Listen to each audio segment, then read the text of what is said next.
warahmatullahi wabarakatuh. Perkenalkan, nama saya Amelia Suci Kurniati dengan NIM 2012000016.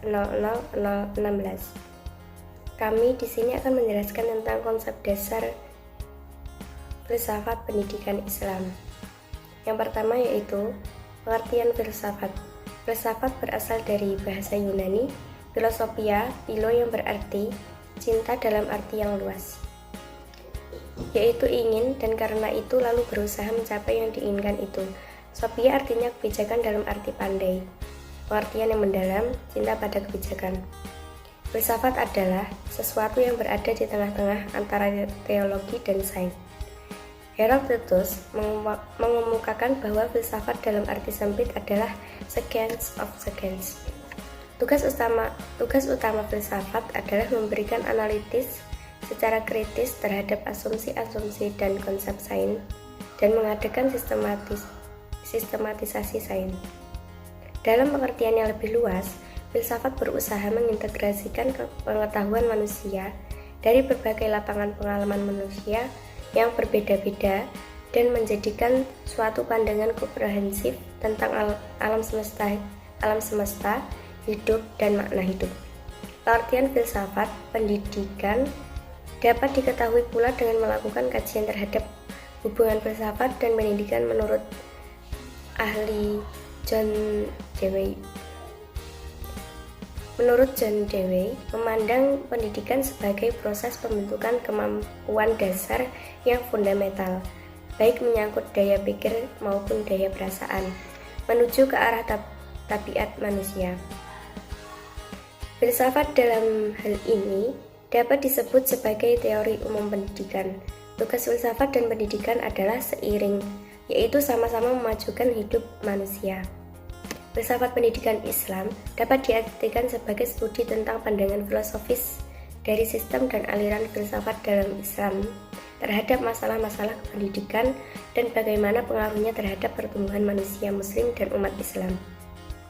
Menurut Muzayyin Arifin mengatakan bahwa filsafat pendidikan Islam pada hakikatnya adalah konsep berpikir tentang kependidikan yang bersumberkan atau berlandaskan ajaran-ajaran agama Islam tentang hakikat kemampuan manusia untuk dapat dibina dan dikembangkan, serta dibimbing menjadi manusia Muslim yang seluruh pribadinya dijiwai oleh ajaran Islam.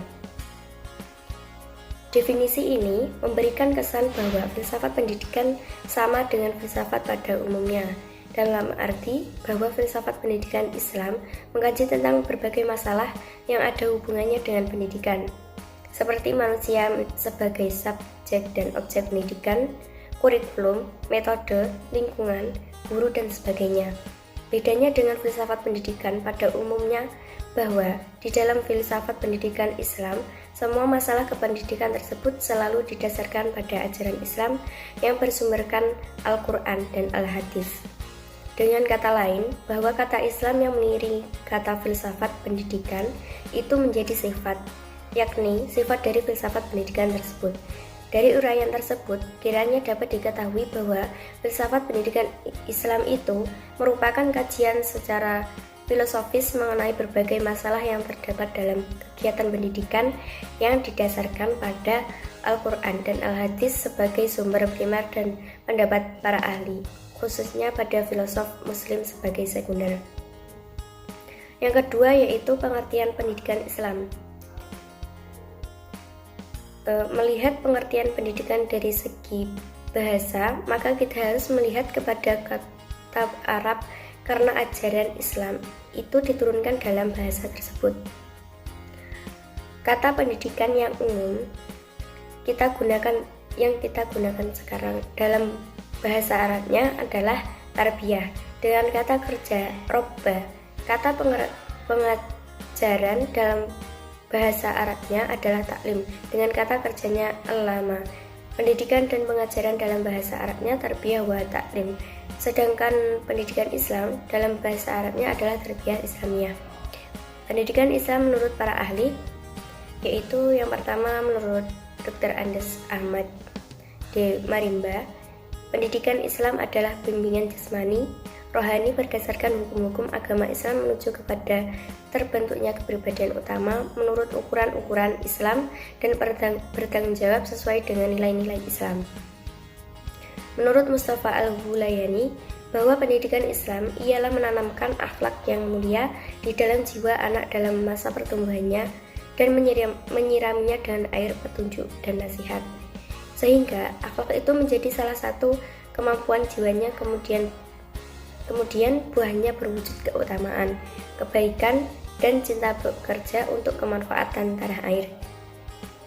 Dari beberapa perbedaan pendapat oleh para ahli dapat diambil kesimpulan adanya persamaan yang secara ringkas dapat dikemukakan sebagai berikut, yaitu pendidikan Islam ialah bimbingan yang dilakukan oleh seorang dewasa kepada terdidik dalam masa pertumbuhan agar ia memiliki kepribadian muslim.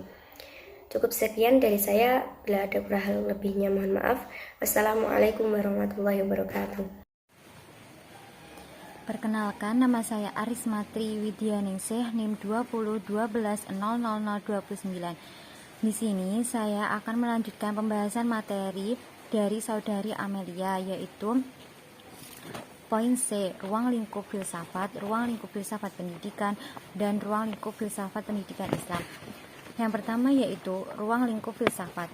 Ruang lingkup filsafat adalah segala sesuatu lapangan pikiran manusia yang amat luas, segala sesuatu yang mungkin ada dan benar ada atau nyata, baik materi konkret maupun non materi abstrak atau tidak terlihat. Filsafat sebagai induk ilmu-ilmu lainnya, pengaruhnya masih terasa. Setelah filsafat ditinggalkan oleh ilmu-ilmu lainnya, ternyata filsafat tidak mati, tetapi hidup dengan corak tersendiri, yakni sebagai ilmu yang memecahkan masalah yang tidak dipecahkan oleh ilmu-ilmu khusus lainnya. Yang kedua yaitu ruang lingkup filsafat pendidikan. Ruang lingkup filsafat pendidikan meliputi yang pertama, merumuskan secara tegas sifat hakikat. Yang kedua, merumuskan hakikat manusia sebagai subjek dan objek pendidikan. Yang ketiga, merumuskan secara tegas hubungan antara filsafat pendidikan, agama, dan kebudayaan. Yang keempat, merumuskan hubungan antara filsafat pendidikan, dan teori pendidikan. Yang kelima, merumuskan hubungan antara filsafat negara, filsafat pendidikan, dan politik pendidikan. Dan yang terakhir yaitu merumuskan sistem nilai dan norma atau isi moral pendidikan yang merupakan tujuan pendidikan. Dan yang ketiga yaitu ruang lingkup filsafat pendidikan Islam. Muzayyin Arifin menyatakan bahwa mempelajari filsafat pendidikan Islam berarti memasuki arena pemikiran yang mendasar, sistematis, logis, dan menyeluruh tentang pendidikan yang tidak hanya dilatar belakangi oleh pengetahuan agama saja, tetapi menuntut kita untuk mempelajari ilmu-ilmu yang relevan. Pendapat ini memberikan petunjuk bahwa ruang lingkup filsafat pendidikan Islam adalah masalah-masalah yang terdapat dalam kegiatan pendidikan seperti masalah tujuan pendidikan, masalah guru, kurikulum, metode, dan lingkungan. Poin selanjutnya yaitu tujuan filsafat pendidikan, dan tujuan filsafat pendidikan Islam. Yang pertama yaitu tujuan filsafat. Filsafat sangat diperhatikan kehadirannya pada saat perkembangan sains yang semakin menunjukkan spesialisasi keilmuannya pada ilmuwan yang mengembangkan ilmu pengetahuan. Dengan mendalami tentang filsafat diharapkan mampu memahami keterbatasan diri dan lingkungan, sehingga pemikiran dan tindakan tidak diperangkap oleh organisasi intelektual yang dimiliki. Yang kedua yaitu tujuan filsafat pendidikan. Tujuan filsafat pendidikan memberikan inspirasi bagaimana mengorganisasikan proses pembelajaran yang ideal. Peranan filsafat pendidikan memberikan inspirasi, yakni menyatakan tujuan pendidikan negara bagi masyarakat. memberikan arahan yang jelas dan tepat dengan mengajukan pertanyaan tentang kebijakan pendidikan dan praktik di lapangan dengan menggunakan rambu-rambu dari teori pendidikan. Dan yang ketiga yaitu tujuan filsafat pendidikan Islam. Madib Bidarta mengutip dari Zati Arbi mengungkapkan tentang tujuan filsafat pendidikan sebagai berikut. Yang pertama, sebagai menginspirasi. Yang kedua, sebagai menganalisis. Yang ketiga, sebagai mendeskriptifkan. Dan yang terakhir yaitu sebagai menginvestigasi.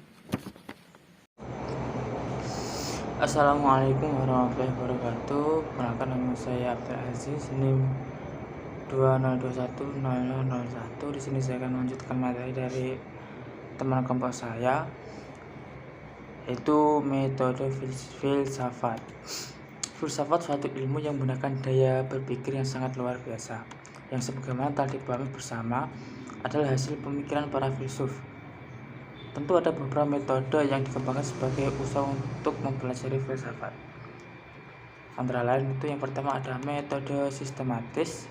Kita kenal dengan sebutan karya filsafat ini. Isi filsafat pertama adalah teori hakikat atau yang kita kenal dengan istilah ontologi. Yang kedua adalah teori pengetahuan, kita juga mengenal dengan istilah epistemologi. Ketiga itu ada teori nilai yang kita kenal dengan istilah aksiologi, di mana ini merupakan materi kelompok berikutnya yang akan dijelaskan oleh teman-teman yang lain. Yang kedua itu ada metode historis. Dalam metode ini yang perlu diperhatikan adalah tokoh serta periode filsafat atau sejarah pemikiran, riwayat-riwayatnya, pokok-pokok ajarannya, periode bahkan sejarah filsafat. Yang ketiga itu ada metode kritis, metode yang dipergunakan oleh Socrates dan Plato tingkat historis. Telah memiliki pengetahuan filsafat, baik dengan bentuk menentang atau dukungan terhadap ajaran filsafat yang sudah dipelajari. Mengkritik dengan pendapat sendiri, juga mengkritik dengan pendapat orang lain. Yang keempat itu ada metode intuitif. Metode ini dipergunakan oleh Plotinus dan Bergson. Intuisi berarti daya atau kemampuan untuk memiliki pengetahuan segera dan langsung mengenai sesuatu tanpa menggunakan rasio. Sebagai metode yang berusaha menggunakan intens dan mendalam, pada dasarnya metode ini bukan metode anti-rasional, melainkan suprarasional, bahkan bersifat spiritual. Yang kelima itu ada metode skolastik. Metode ini diberikan oleh Aristoteles dan Thomas Aquinas pada abad pertengahan. Metode ini bisnisnya bersifat sintesis deduktif. Selanjutnya itu ada metode filsafat pendidikan. Metode filsafat pendidikan dibagi menjadi tiga, yaitu ada metode positivisme, ada metode fenomenologis, ada metode kritis. Yang pertama itu ada metode positivisme, merupakan sebuah metode dalam filsafat pendidikan yang berpangkal kepada satuan yang nyata, faktual, pasti apa yang diketahui berdasarkan data empiris. Menurut Kamus Besar Bahasa Indonesia, positivisme ini adalah aliran pengetahuan semata-mata berdasarkan pengalaman dan ilmu yang merupakan dan ilmu yang pasti, sesuatu yang maya itu dikesampingkan. Kemudian Auguste Comte merupakan sosiologi yang sangat berpengaruh pada metode ini. Yang kedua itu ada metode fenomenologis yang berasal dari kata Yunani, dari kata phenomenon yang artinya tampak, panen yang artinya memperlihatkan, dan logos yang artinya kata atau ucapan.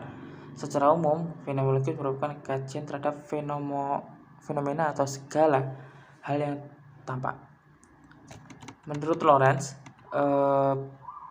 fenomenologis dibagi menjadi dua pengertian, yaitu dalam arti sempit dan dalam arti luas. Dalam arti luas, fenomenologis merupakan ilmu yang mempelajari tentang segala fenomena yang tampak. Sedangkan dalam artian yang sempit, fenomenologis merupakan gejala yang menampakkan diri pada kesadaran setiap individu. Selanjutnya itu ada metode kritis.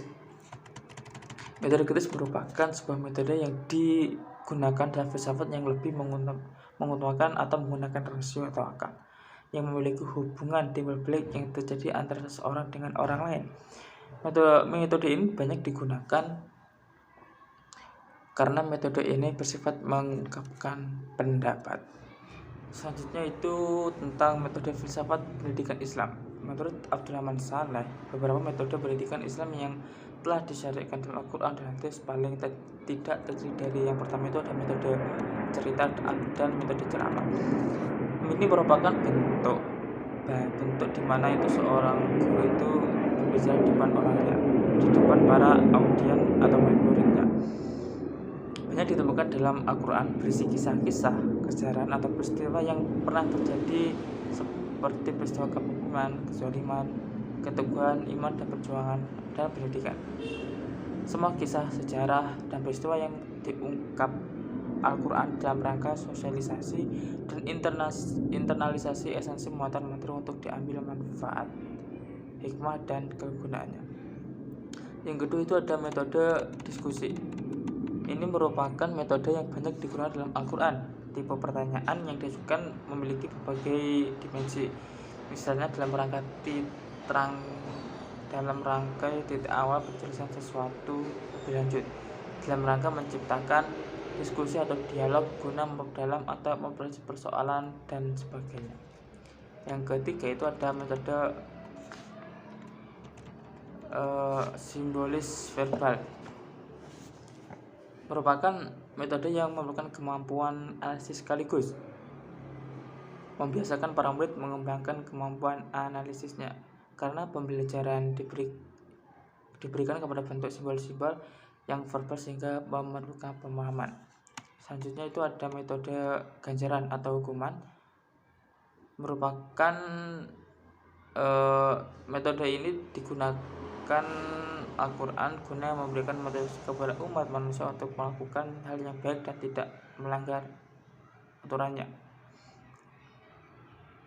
dan memberikan ancaman hukuman atau sanksi terhadap mereka yang telah melanggar atau melakukan perbuatan yang jahat atau kesalahan. Materi selanjutnya itu ada hubungan filsafat pendidikan Islam dan program studi pendidikan Islam.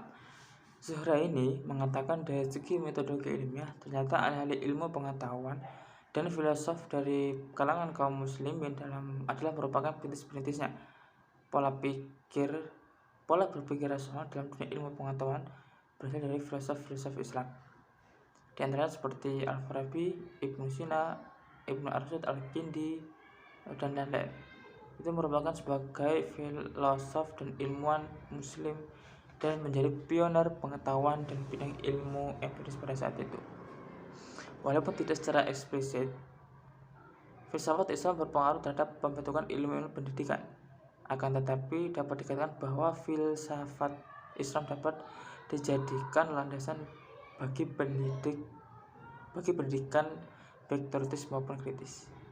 Tidak dipungkiri pemikiran para filosof muslim sedikit banyaknya memiliki kontribusi besar terhadap pendidikan Islam baik teoritis maupun kritis.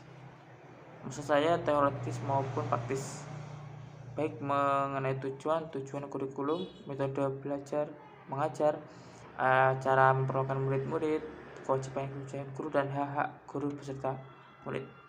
Mungkin itu yang saya dapat sampaikan. Semoga apa yang kita pelajari kali ini bisa bermanfaat bagi kita semua. Akhirnya wassalamualaikum warahmatullahi wabarakatuh.